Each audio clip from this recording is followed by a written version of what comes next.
guys, I'm Kris from City Winery and I'll be taking you through the 3 wine and cheese pairings that you have in your hot little hands right now.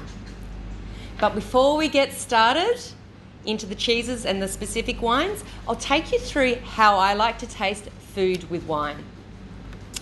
Firstly, we swirl the wine glass. That will allow the aromatics to leave the surface of the wine and make their way into your snoz. If you can't smell it, just hold it in your hands and give it a little swirl.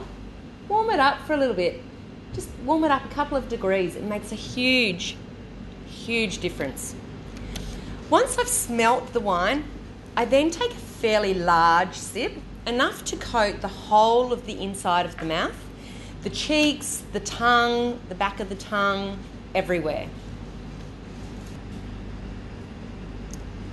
I then have a think about where in the mouth I am perceiving the sensations and the flavours. Is it in the middle of the tongue, or is it on the sides of the cheeks? Is it dominant in one place, or is there part of the mouth that's feeling sort of left out of the party? Then we have a little bit of cheese.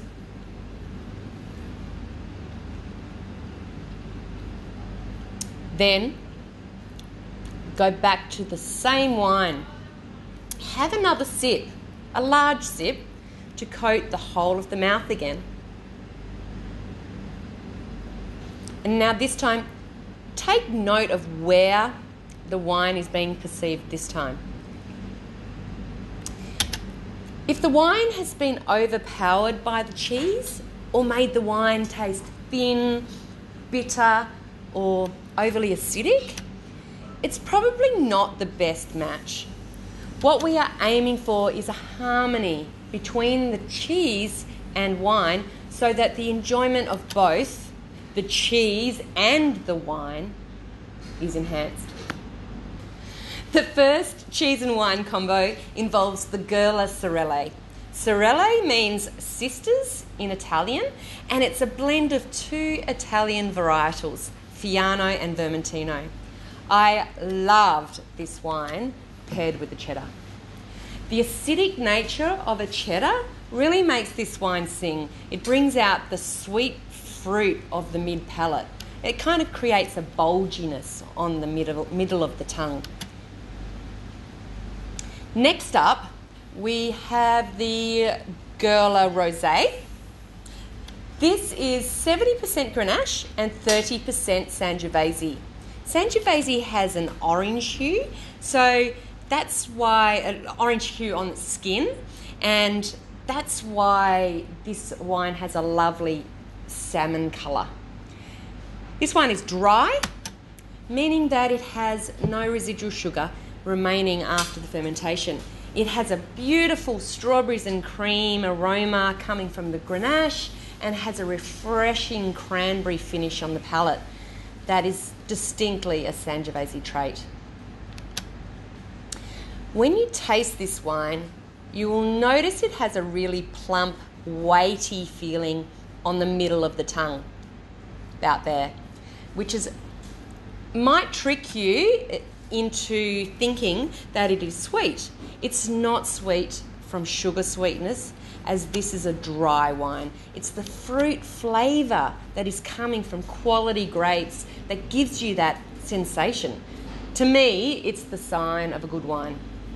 Because of the sweet fruit on the mid palate, I think it can stand up to a soft ripened goat's cheese.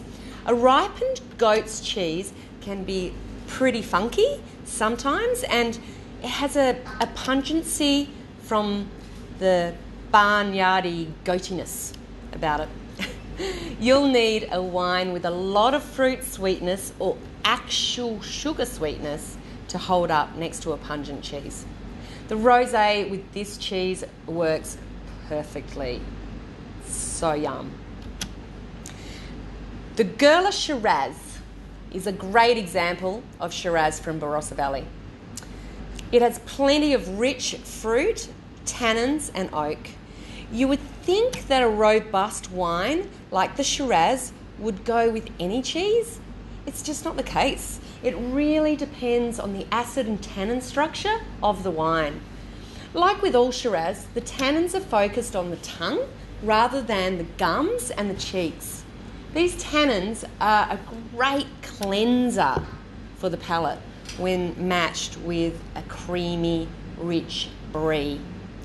The tannins kind of strip through the fattiness of the cheese. This cheese isn't salty or acidic like the other cheeses. It's rich and high in fat. The cheese could get a bit cloying maybe after a while, but the Shiraz just strips away that oiliness. The combination is almost like a fruity, creamy dessert. So, ladies and gentlemen, I hope you enjoy your cheese and wine combos. Have a great night.